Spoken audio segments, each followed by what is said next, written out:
Hey everybody, so I just wanted to do a quick video about cravings and the craving struggle.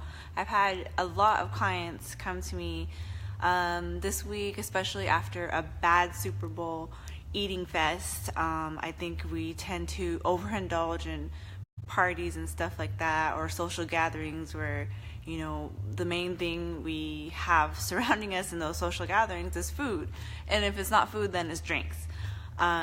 So a lot of clients, have been expressing that they know they shouldn't be eating all these things, and, they know it's bad for them. I think most people do get the concept of, what bad foods, junk foods do to them and how it makes them feel, but they can't get over that hurdle to stop themselves from actually consuming all those things. And I think that's just part of being human, for one.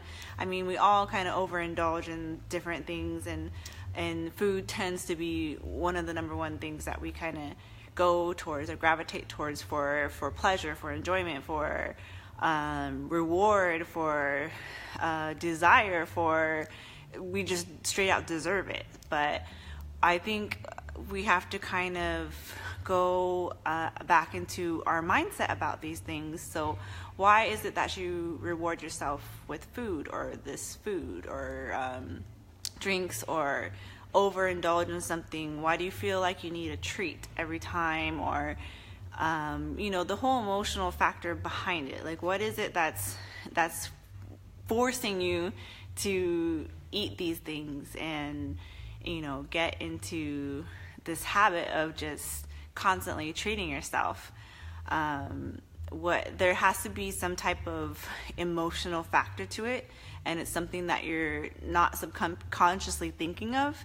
I think what would help is to actually consciously think of why you're overindulging, or intaking all these bad foods, even though in your head, and all the blogs and articles and science behind foods and junk foods, and all those documentaries on Netflix about all the bad foods and how it's processed and everything. Like, we know this, we have this information at our hands, and we've all read it, we've all seen it, but we still do it anyways. So why do we do that? And I think that's the number one question most people have, and I don't have an answer for that. And something that each individual has a different take towards. So it's you kind of have to find your own why. So I think the other question most people ask me too is then, well, like, what do you do? How do you do it? For me personally, I know how to eat healthy, as part of my job, as far as being, a personal trainer and getting, results for my own self and for my own body. And I know how great of an impact nutrition and exercise has on our health and on our bodies. So I value that so much. So I make it a high priority, but I am not, the perfect trainer as far as eating wise or whatnot. I also, I'll share my story of my overindulgence in Super Bowl, because we had people over. We had hamburgers, hot dogs, bacon wrapped hot dogs, carne asada, so tacos, chips, dip, guacamole, salsa, you name it, and then a bunch of cookies. Chocolate chip cookies, snickerdoodle cookies, and what else? What was the other one? I think it was like a peanut butter cookie. Anyways, this was all laid out in front of me, and I actually had probably a little bit of everything except the hot dogs. Hot dogs kind of gross me out. I don't really like eating them. Even though it was wrapped in bacon, which I love, I would have, I don't know, made an exception for that, but I didn't, because I overate everything else. I had a hamburger, I had the carne asada tacos, I had chips and dip and everything, and I also had a big old pitcher of spicy jalapeno margaritas, and I tried to make it a healthy version, where it was an organic, margarita mixer, but it still had like 16 grams. I should have saved the bottle and take a picture of it. I think it was like 16 grams of sugar per serving, which was like a really small serving. It was probably like 4 ounces or something really small. So it still had a ton of sugar, but it was natural sugar. It was agave nectar. So it wasn't like refined sugar or processed sugar that was put into it, but it's still sugar. It still does the same thing in your body. Anyways, I overindulged in all of these things. I had a little bit of everything, and I was really bloated and full at the end of the day. And the next day, I felt like shit. I felt like crap, and I reminded myself of why I don't always eat these foods. And that's pretty much kind of just set me back on the right track. Like, okay, it's the beginning of the week. It's Monday. Time to start eating healthy again. So we still have actually a lot of leftover cookies, a lot of leftover hamburgers and carne asada meat. But I'm trying to obviously use those leftovers because I'm also a person that doesn't like to see food go to waste. So I'm trying to use those leftovers but put it more in like a healthier version. So cutting up the meat and having it on top of salads, making sure I'm packing it with veggies. We still have cookies. I am eating those 1 a day. Yep.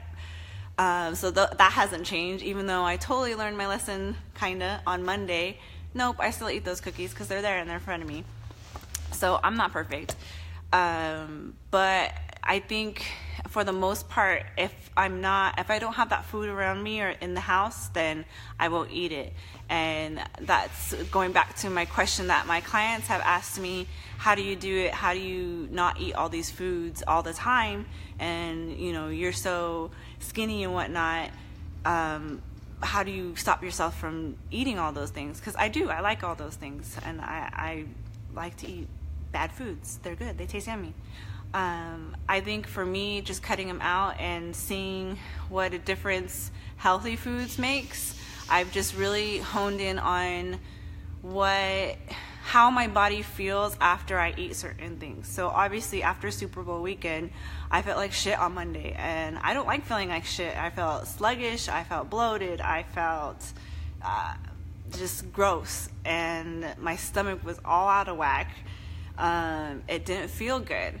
So why do I want to put myself through that just for a satisfying taste and flavor of something, when I can make something just as satisfying and tasteful to me, that's healthy, instead? And I know that it's going to fill me with better nutrients. It's going to give me more energy, and I just feel all around better.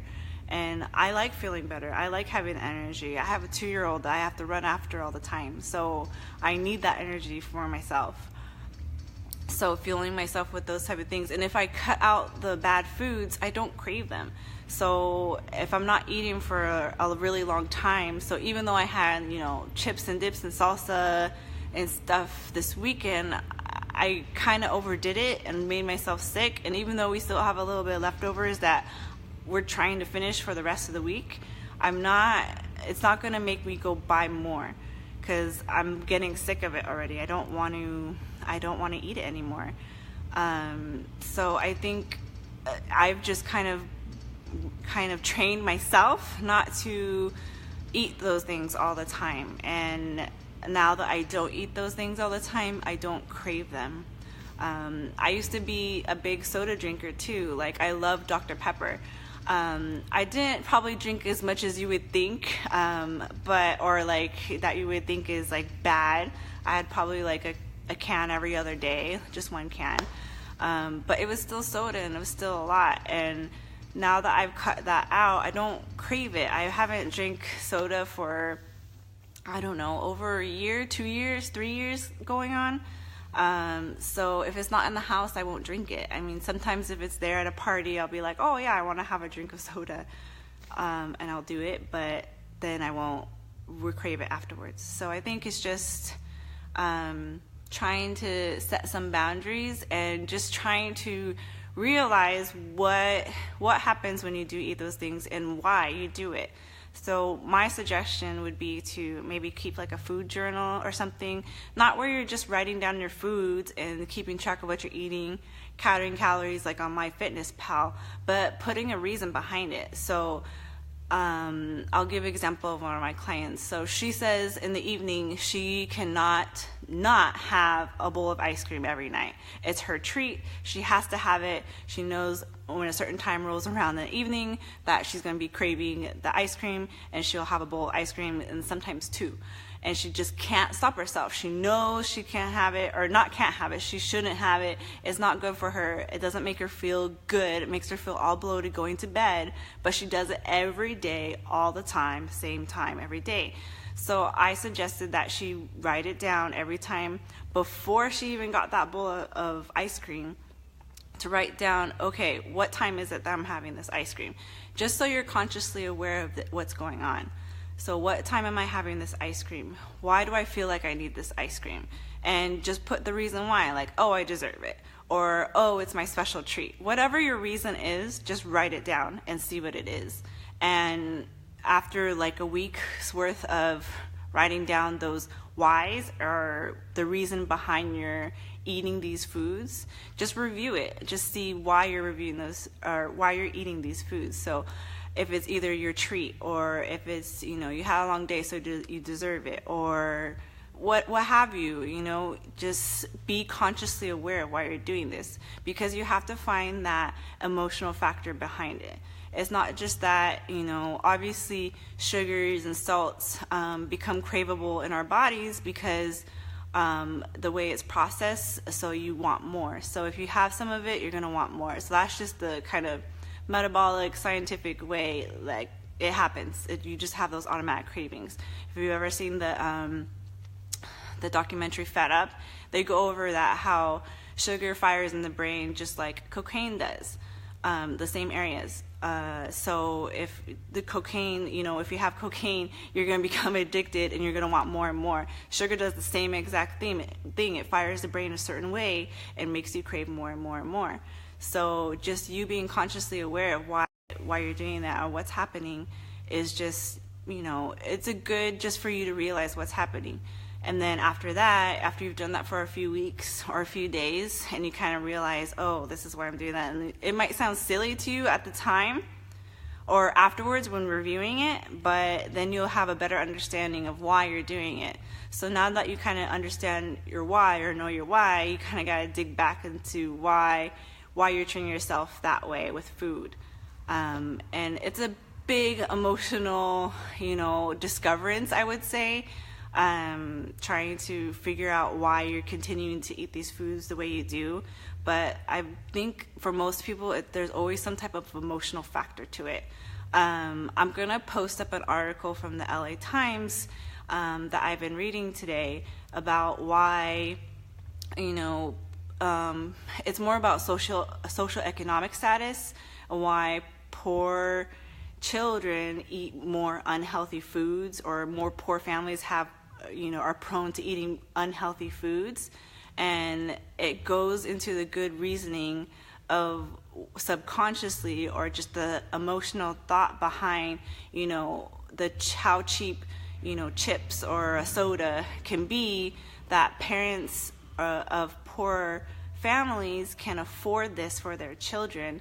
So it's a treat that they can actually do, and it makes them feel good because they're making their kid happy. Whereas in a wealthier family who can kind of afford, more indulgences, can kind of say, no, we're not going to eat that right now. Let's try to focus more on healthy foods. So they have the ability to say no, because they can say yes to other things, the wealthier families, whereas the poorer families cannot, afford like a new pair of Nikes for their kids, or a new iPhone they mentioned, but they can't afford that bag of chips, so they're going to give that to them to make them happy. So it's an emotional thing. It's an emotional factor. So just trying to figure all that out for yourself is hard, because your subconscious is probably not going to let you immediately right off the bat. But just so that you're consciously aware, you can write it down. You can write the reasoning down behind why you're eating those foods and why you're overindulging. Just like, why do you need to go get that, fancy margarita? Why do you got to drink that pina colada? Why do you have to eat this bag of chips? Why are you doing it? Just answer your why. Just ask yourself why every time. And if you don't have anything to write it down, just try to subconsciously ask yourself why before you actually do it. You can go ahead and do it. I'm not saying don't stop eating, bad foods. It's gonna happen, but just ask yourself why every time. Why are you doing this? And I think the more repetitively and the more times you do it, it'll become more of a habit, which naturally happens, and then maybe you'll think twice later on down the road before consuming whatever you're going to consume. So that's just my 2 cents on the whole craving struggle, because I've had a lot of people come up to me about why or how they can get around that. So try it out, write down your why for when you eat those bad foods, and maybe it'll help you out.